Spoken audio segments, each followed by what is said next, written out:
भूर्भुवः स्वः तत्सवितुर्वरेण्यं भर्गो देवस्य धीमहि धियो यो नः प्रचोदयात्।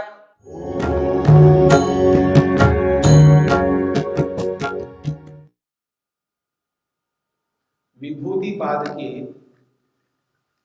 34वें सूत्र तक हमने विचार किया है। प्रसंग चल रहा है सिद्धियों का, विभूतियों का। विभूति सिद्धि उपलब्धि एक ही बात है। योगाभ्यास करने से, अष्टांग योग का पालन करने से योगाभ्यासी को अलग अलग सिद्धियां प्राप्त होती हैं। उन अलग अलग सिद्धियों की चर्चा इस विभूति पाद में की जा रही है। आज हम 35वें सूत्र को लेकर के विचार प्रारंभ करते हैं। सूत्र है सत्व पुरुषयोः अत्यंता संकीर्णयोः प्रत्यया विशेषो भोगः परार्थत्वात् स्वार्थ संयमात् पुरुष ज्ञानम।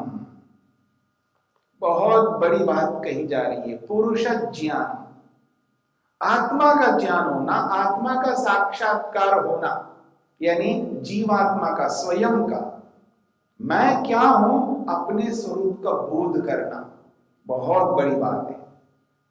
दुनिया में जब व्यक्ति अपने आप को नहीं जानता है, वो किसी और को जान नहीं पाता है। दुनिया में बहुत सारे जो दुख हैं, चाहे वो दुख इंटरनली आंतरिक दुख हो, एक्सटर्नली बाहर के दुख हो, चाहे वो आंतरिक हो चाहे वो बाहर के हो, वो इस आत्मा को, स्वयं को न जानने के कारण से दुख बहुत उत्पन्न होते हैं। बहुत सारे दुख आत्मबोध न करने के कारण से, स्वयं को न समझने के कारण से होता है। तो इसलिए यहाँ पर जिस सिद्धि की चर्चा हो रही है, ये समझने योग्य है।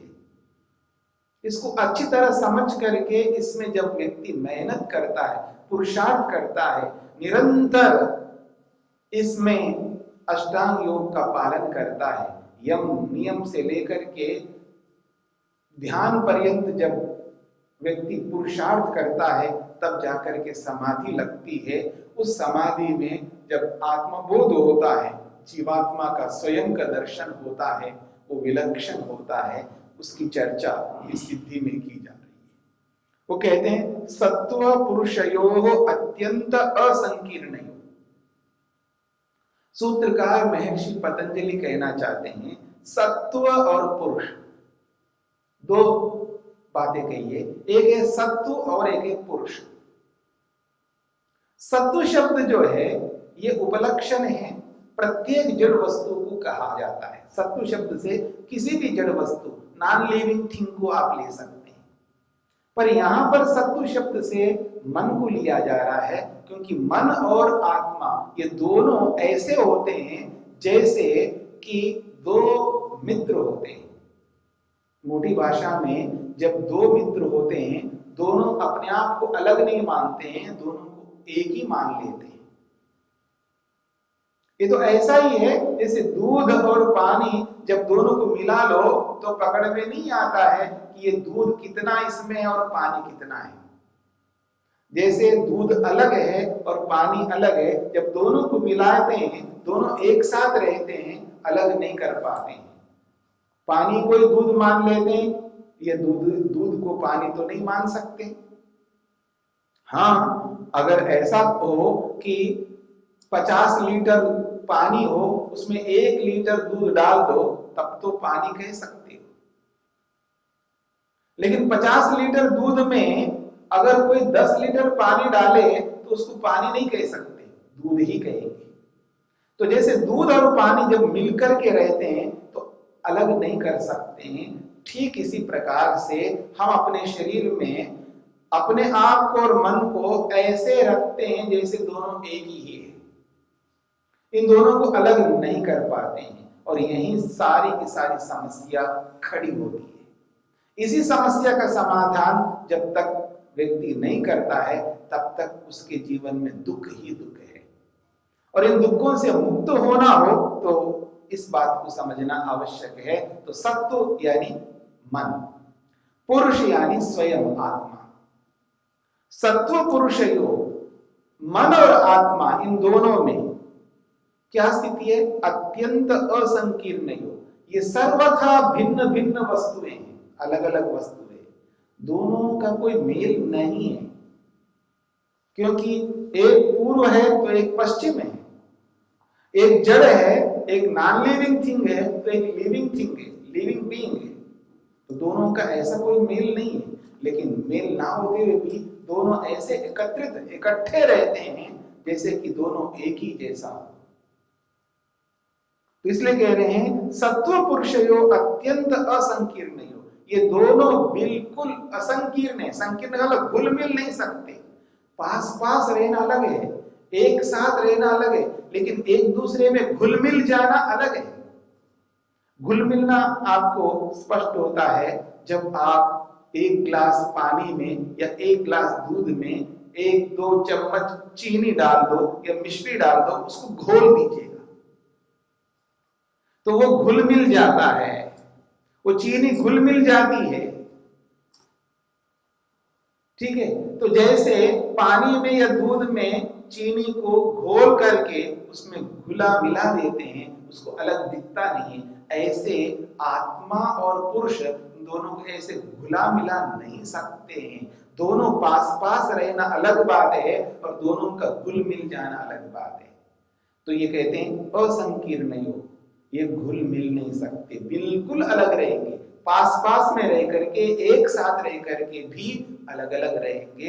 ये दोनों एक नहीं हो सकते। और जब दोनों एक नहीं हो सकते हैं तब प्रत्यय, ये जो प्रत्यय है ना, ज्ञान, वो कैसा होता है? अविशेषा। विशेष होता है अलग अलग, तभी तो विशेष होगा। और जब अविशेष कहेंगे तो एक जैसा। वो जो ज्ञान है आत्मा और मन का, जो दोनों का ज्ञान है, वो कैसा होता है? अविशेषा, यानी एक समान होता है, यानी एक ही जैसा ज्ञान हो रहा है। इन दोनों को अलग नहीं किया जा रहा है। दोनों के ज्ञान अलग अलग है, आत्मज्ञान अलग है और मन का ज्ञान अलग है, लेकिन दोनों का एक बना लिया हमने। इसी को कहा प्रत्यय अविशेष। इन दोनों का ज्ञान, दोनों का बोध एक जैसा हो रहा है, अलग अलग ज्ञान नहीं हो रहा है। दो वस्तुएं हमारे सामने रखी है और दोनों वस्तुओं का अलग अलग ज्ञान होना चाहिए। ये अलग वस्तु है, ये अलग वस्तु है।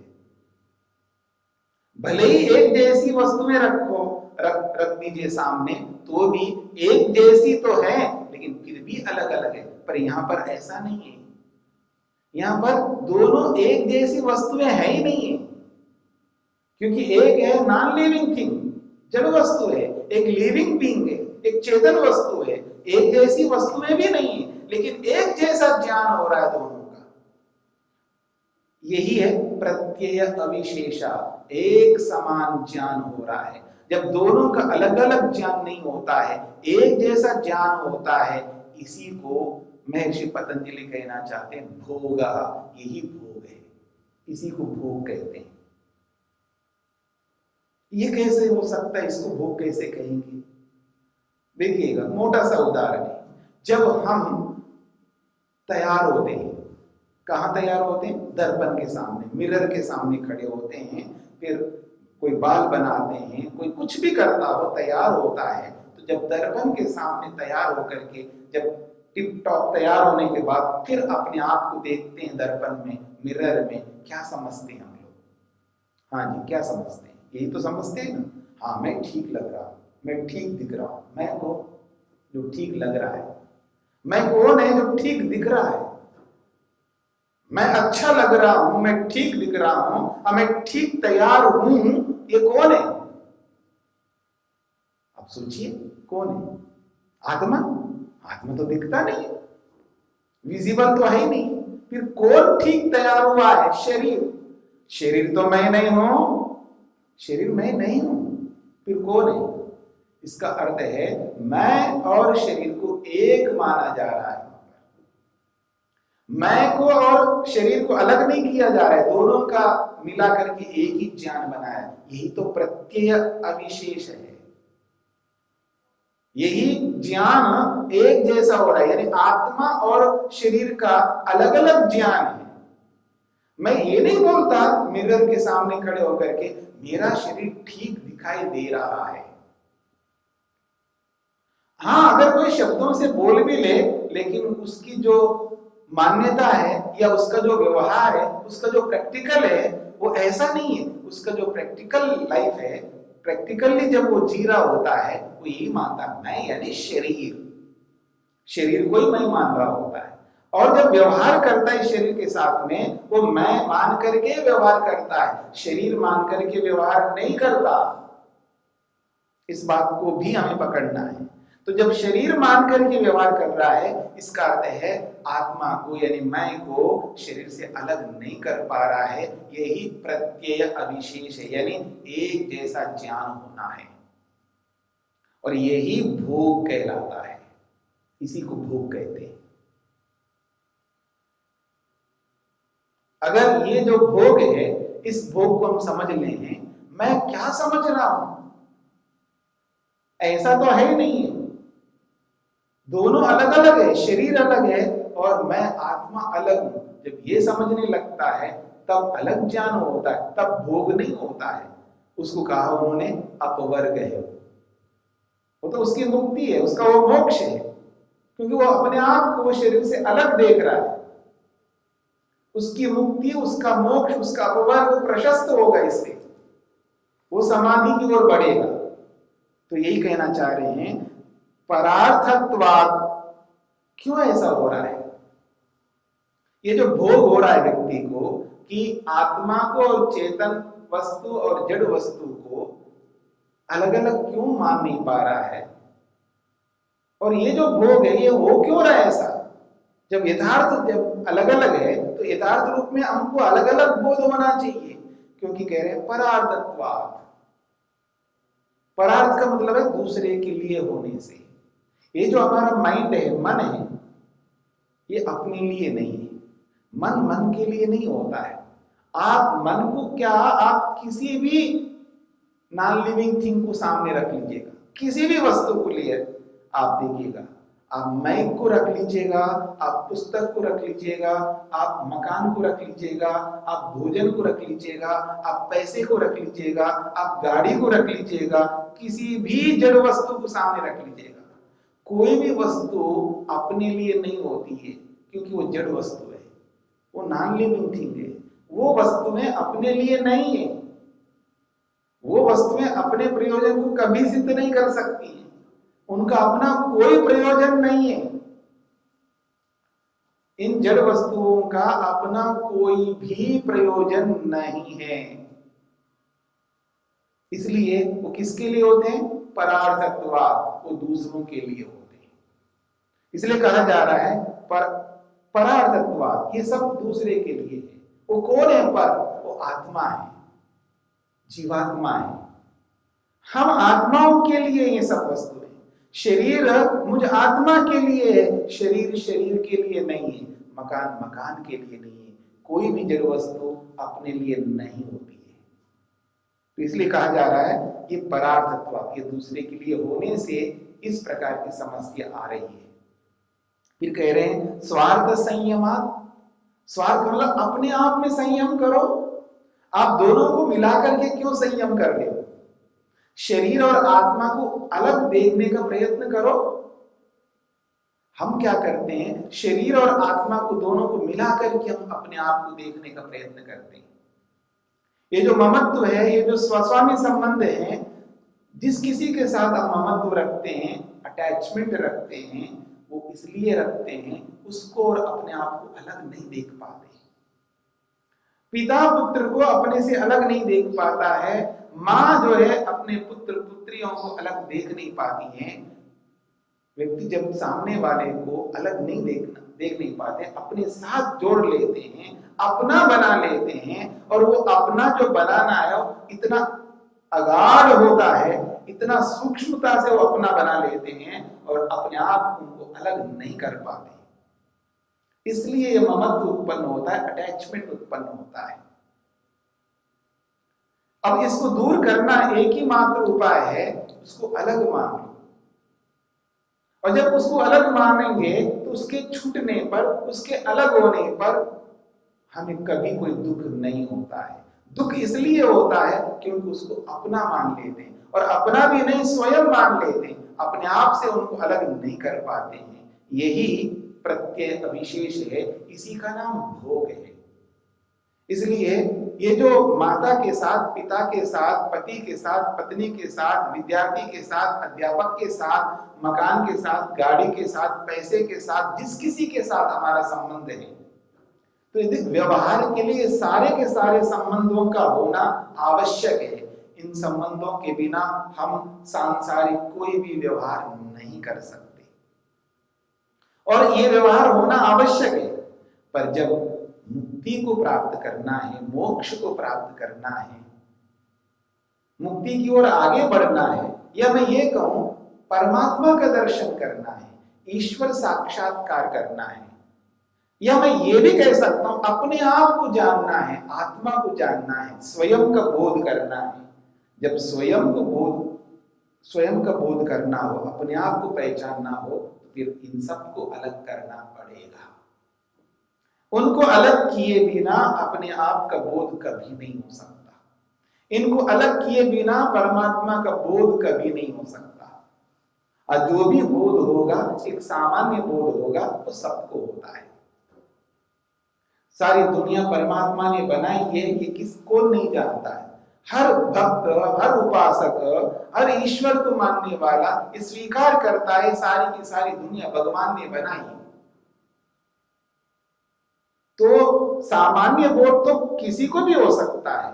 यदि ईश्वर के विषय में विशेष बोध करना हो, ईश्वर को ईश्वर के रूप में समझ करके उसका दर्शन साक्षात्कार करना हो, उसकी बात हो रही है।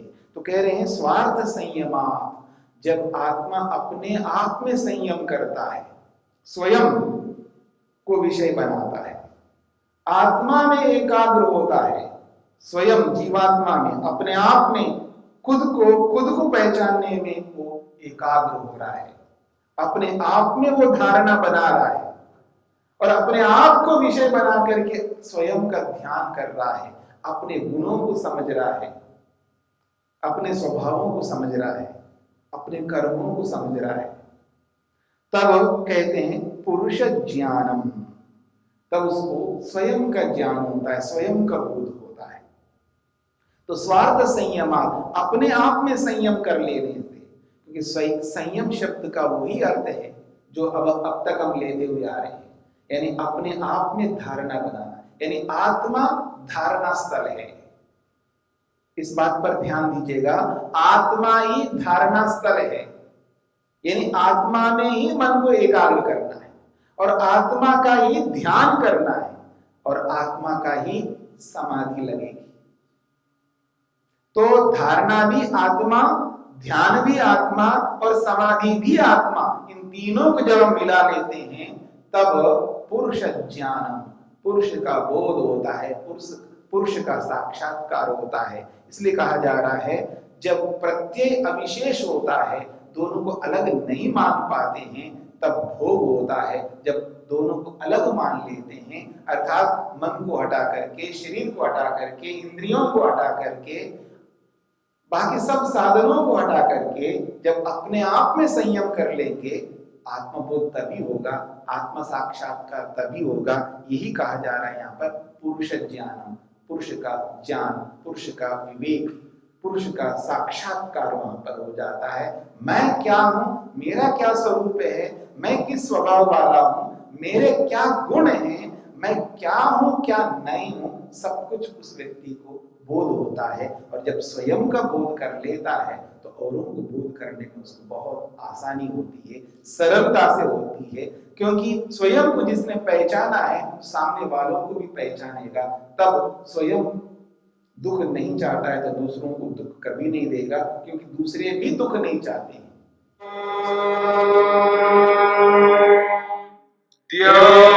शांतिरंतरिक्षं अंतरिक्षं शांति पृथिवी शांतिरापः शांतिरोषधयः